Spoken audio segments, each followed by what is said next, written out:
dapat bertemu untuk melanjutkan materi minggu kemarin ya.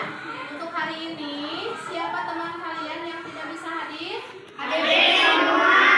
Alhamdulillah ya, semuanya bisa hadir. Mudah-mudahan Allah selalu menjaga kesehatan kita semuanya.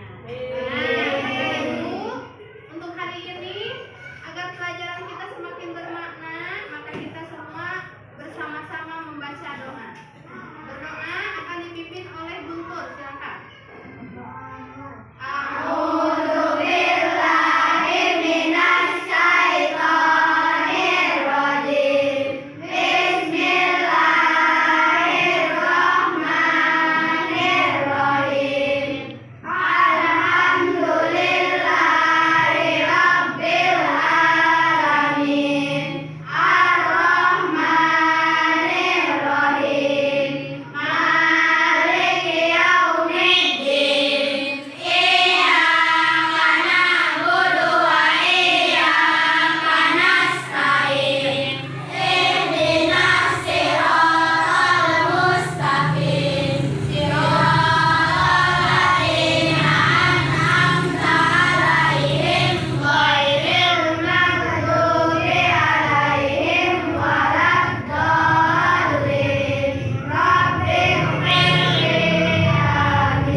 Yaitu salah satunya keteladanan Rasul dalam menghadapi peristiwa Fathul Makkah. Ada yang pernah mendengar Fathul Makkah belum? Belum ada ya. Nah, kenapa kita harus mempelajari semua ini? Yang pertama tujuannya adalah menjelaskan pengertian peristiwa Fathul Makkah. Yang kedua, menjelaskan sebab-sebab terjadinya peristiwa Fathul Makkah dengan benar. Yang ketiga, menemukan nilai-nilai perdamaian yang terkandung dalam peristiwa Fathul Makkah dengan tepat. Nah, sebelum masuk ke materi, apakah kalian pernah mengadakan perjanjian? Perjanjian pernah dengan siapa? Misalnya dengan orang tua. Pernah nggak ada yang pernah bikin perjanjian sama orang tua? Misalnya kayak kata mama gini, mama saya pengen beli motor baru misalnya atau sepeda baru, lalu buat perjanjian dengan mama, boleh nanti mama beliin sepeda baru asal semester ini kamu harus mendapat ranking. Nah, itu adalah sebuah perjanjian. Dengan teman juga sekalian suka berjanji, misalnya ya saya janji akan membantu mengerjakan PR-mu. Apa yang terjadi ketika teman kalian tidak menepati janji? Ayo, apa yang terjadi? Kalau ada teman yang tidak menepati janji, hati kita gimana? Sakit, kesal, apalagi? Kecewa. Nah, pertama-tama ada terjadinya Fathul Makkah itu akibat adanya perjanjian yang dikhianati oleh kaum kafir Quraisy. Mau tahu ceritanya? Kita saksikan di YouTube ya. Ini ada animasi tentang cerita Fathul Makkah. Perjanjian apa yang mereka hianati sehingga terjadinya peristiwa Fathul Makkah? Maka saksikan ya. Pembebasan kota Mekah.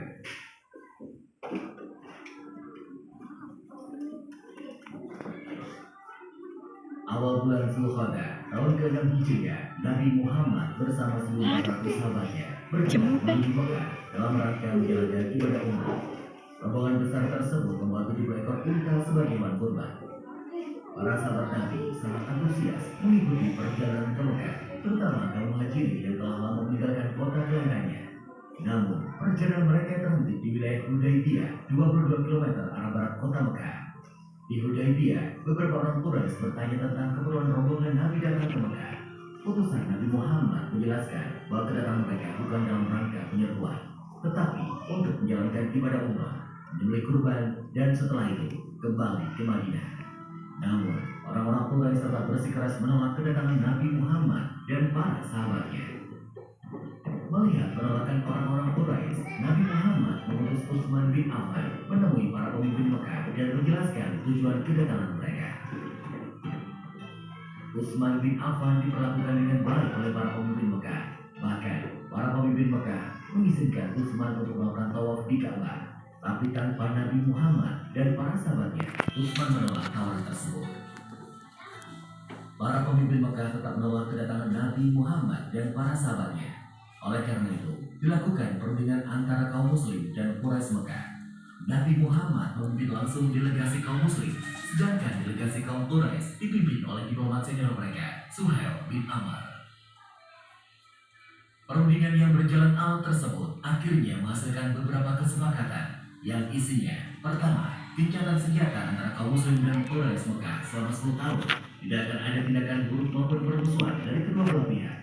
Kedua, jika ada yang datang kepada Muhammad tanpa izin keluarganya, maka dia harus dikembalikan. Dan jika ada muslim yang datang kepada kaum Quraisy, maka dia tidak akan dikembalikan.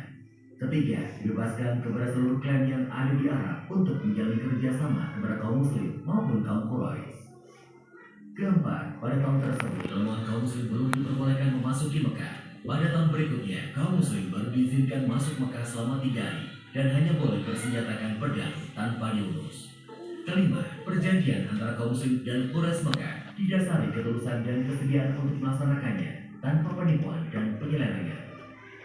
Kesepakatan yang dikenal sebagai perjanjian Hudaybiyah tersebut dibuat rangkap 2, masing-masing untuk kaum muslim dan kaum Quraisy Mekah. Isi perjanjian yang dianggap merugikan pihak muslim itu membuat para sahabat keberatan. Namun, Nabi Muhammad berhasil meyakinkan para sahabatnya bahwa perjanjian tersebut sebenarnya sangat menguntungkan kaum muslimin. Setelah sekitar 20 hari berada di Hudaybiyah, Nabi Muhammad dan para sahabatnya kembali ke Madinah. Dalam perkembangannya, seperti yang tercantum dalam isi perjanjian, 2 suku yang saling berperang, yaitu suku Khuza'ah dan suku Bakr, menjatuhkan pilihan mereka. Suku Khuza'ah bergabung ke kaum muslim, sedangkan suku Bakr bergabung ke Quraisy. Mengikuti isi perjanjian Hudaybiyah, suku Khuza'ah dan suku Bakr juga melakukan gencatan senjata. Meskipun sepintas perjanjian Hudaybiyah merugikan kaum muslim, namun secara diplomasi, Nabi Muhammad melakukan politik melalui perjanjian tersebut.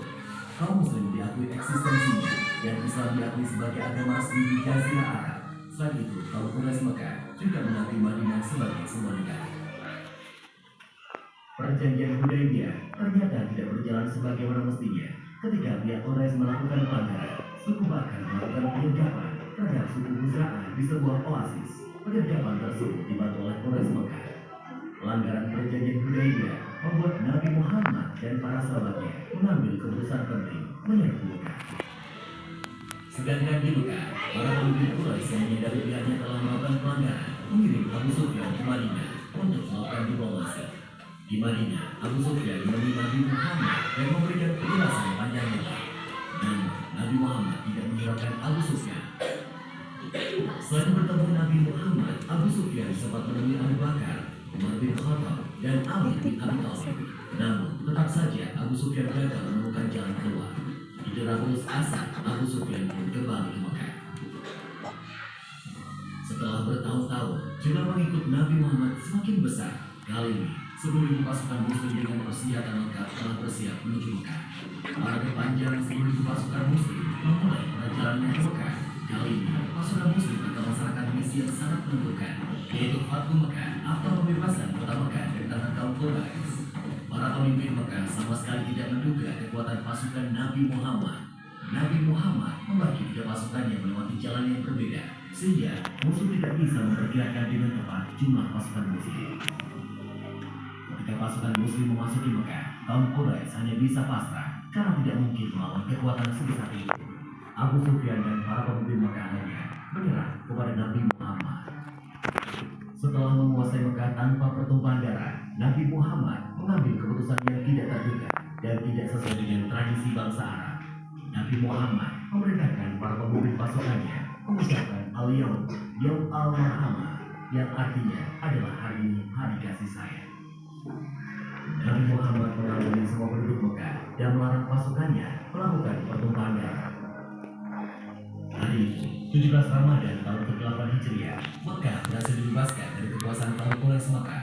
Saat itu juga, berhala-berhala yang berada di sekitar Ka'bah dihancurkan. Pembebasan kota Mekah menjadi tonggak sejarah tidak hanya di Jazirah Arab, tetapi juga di seluruh dunia. Nabi Muhammad tampil sebagai pemimpin yang memberikan contoh bagaimana semua menaklukkan pusat kekuasaan musuh tanpa pertumpahan darah sekaligus tanpa pembalasan dendam. Dalam tradisi Arab, pihak yang kalah akan menunggu giliran untuk dieksekusi. Namun, Nabi Muhammad menghapus tradisi tersebut. Pihak yang kalah telah diampuni.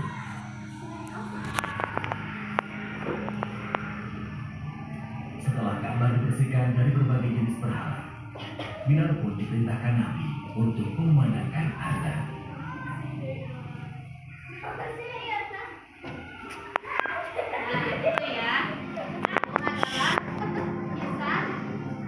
Kisah terjadinya Fathul Makkah.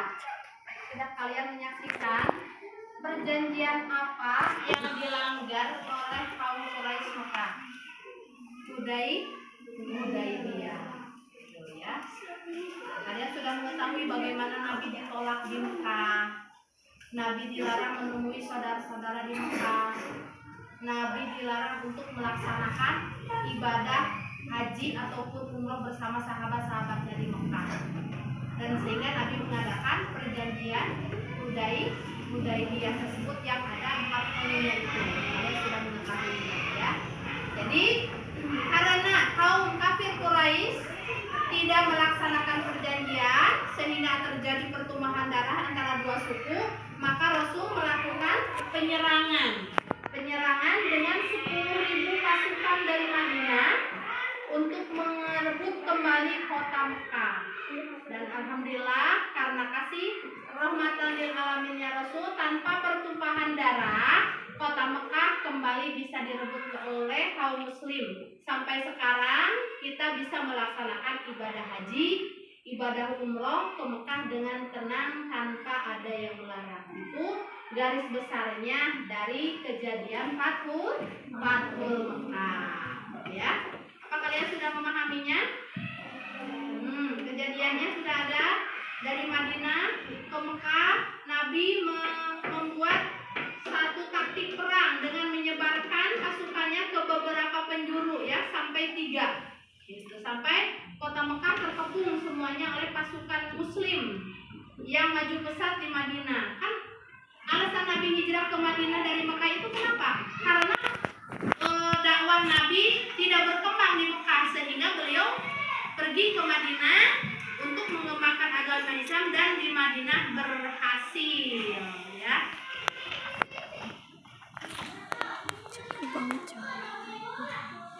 Untuk tugas hari ini kalian dibagi beberapa kelompok.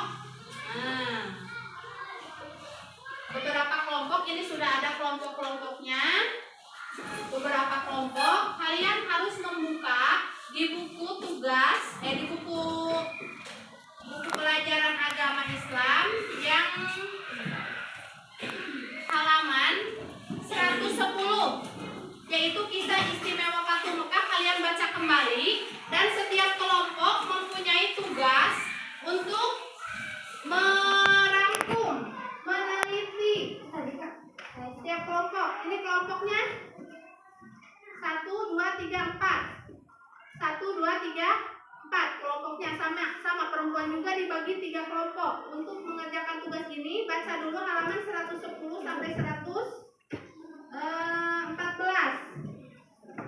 Aktivitasnya adalah setiap siswa mencari kata yang sulit kemudian digabungkan dengan teman yang lain.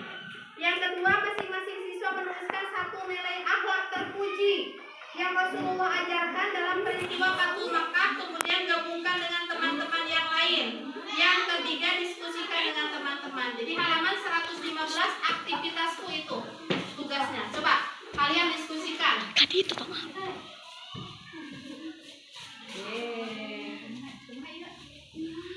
Nih. Baru nih dua kelompok, dua orang. Yang halaman 115. Cari kata-kata sulit dari kisah Fathul Makkah. Yang satu, yang kedua, menuliskan satu nilai akhlak. Apa akhlak Rasul yang terpuji di sana? Coba kalian kerjakan.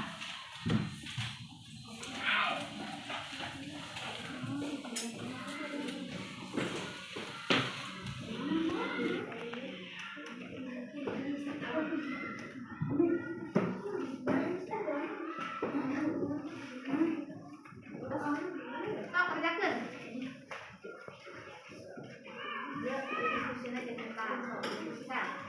Diskusikan sama ini.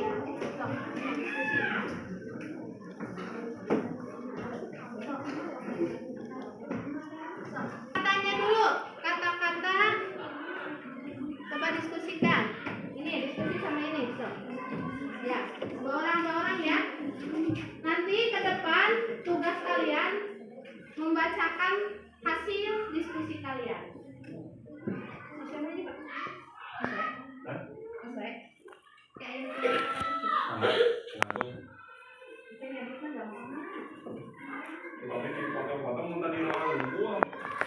Mendoakan pisang gitu ya. Tadi hilang kata itu di pausnya.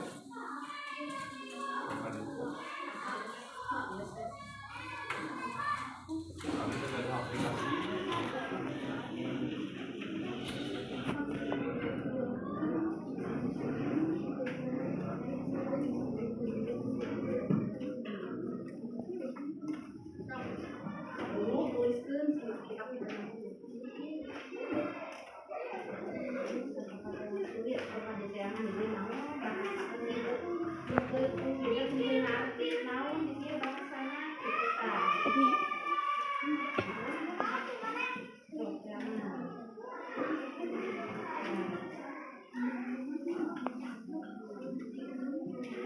Kalian sudah selesai ya?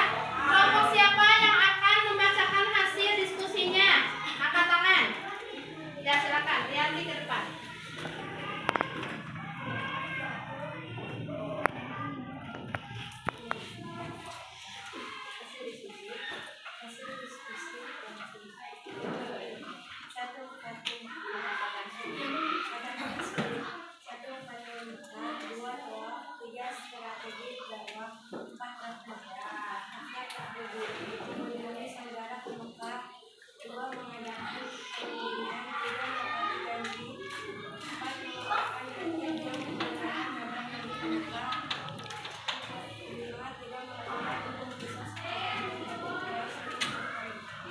Nah, itu adalah hasil dari diskusi ya. Mereka sudah membaca apa yang ada di bacaan yang ada di buku materi. Yang pertama katanya apa? Fathul Makkah. Fathul Makkah adalah kata yang baru kalian kenal. Artinya terbukanya kota Mekah atau merdekanya kota Mekah. Yang kedua tawaf. Ada siapa yang tahu apa artinya tawaf? Coba angkat tangan. Apa itu tawaf? Tawaf itu? Tawaf itu mengelilingi Ka'bah. Berapa kali? 7. Dengan niat, tapi kalau tanpa niat bukan tawaf, niat itu tawaf. Nah, itu kata-kata yang menurut kelompok 5 katanya sulit ya. Nah, terus ada dibahas lagi akhlak-akhlak Rasul yang tercantum di kisah tersebut. Karena Rasul adalah makhluk yang terindah akhlaknya. Bahkan dalam hukum di Mekah, ketika ada satu golongan yang kalah dari peperangan, maka mereka wajib dikisos, ya, dibunuh. Tapi dengan rahmatan lil alaminnya Nabi, tidak, mereka tidak dikisos dan dimaafkan, sehingga mereka mengakui dengan sikap akhlak Rasul yang mulia tanpa harus dipaksa, mereka semua bisa masuk dengan senang hati, gitu ya. Itu adalah kisah keteladanan Rasul. Nah, anak-anakku sekalian,